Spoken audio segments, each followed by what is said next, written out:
आप सुन रहे हैं मुंशी प्रेमचंद की लिखी कहानी पछतावा, और इस कहानी को सहज और सरल हिंदी में आपके लिए तैयार किया है मुंशी प्रेमचंद ने। तो आइए सुनते हैं मुंशी जी की लिखी कहानी पछतावा। पंडित दुर्गानाथ जब कॉलेज से निकले तो उन्हें अपने आगे के जीवन के निर्वहन की चिंता हो आई। वे दयालु और धार्मिक प्रवृत्ति के थे। उनकी इच्छा तो थी कि ऐसा कोई काम करें जिससे उनका जीवन साधारणतः सुखपूर्वक व्यतीत हो और दूसरों के साथ भलाई और सदाचरण का भी अवसर मिले।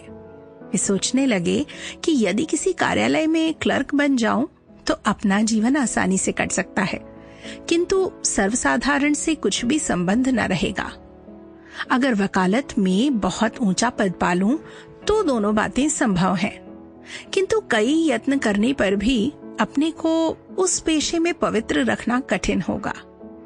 अगर पुलिस विभाग में गया तो दीन पालन और परोपकार के लिए बहुत से अवसर मिलेंगे, किंतु एक आजाद और सद्विचार प्रिय मनुष्य के लिए पुलिस की हवा हानिप्रद है। शासन विभाग में गया तो नियम और नीतियों की भरमार होगी।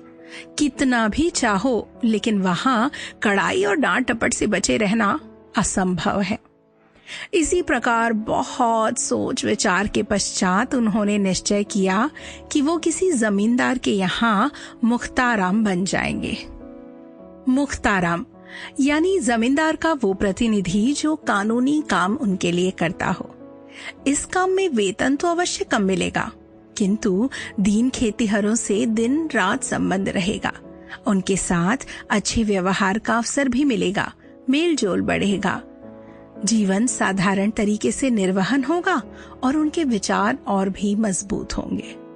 कुंवर विशाल सिंह जी एक संपत्तिशाली जमींदार थे। पंडित दुर्गानाथ ने उनके पास जाकर प्रार्थना की कि उन्हें अपनी सेवा में रखकर कृतार्थ कीजिए। कुंवर साहब ने इन्हें सर से पैर तक देखा और कहा, पंडित जी, आपको यहाँ रखने में मुझे बड़ी खुशी होगी, किंतु आपके लायक मेरे यहाँ कोई काम दिखाई नहीं पड़ता।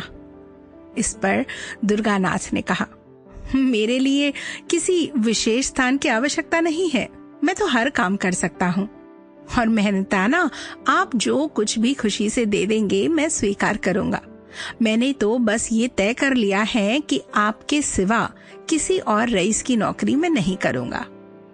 कुंवर विशाल सिंह ने गर्व से कहा, रईस की नौकरी नौकरी नहीं, राज्य है। मैं अपने चपरासियों को Sample complete. Ready to continue?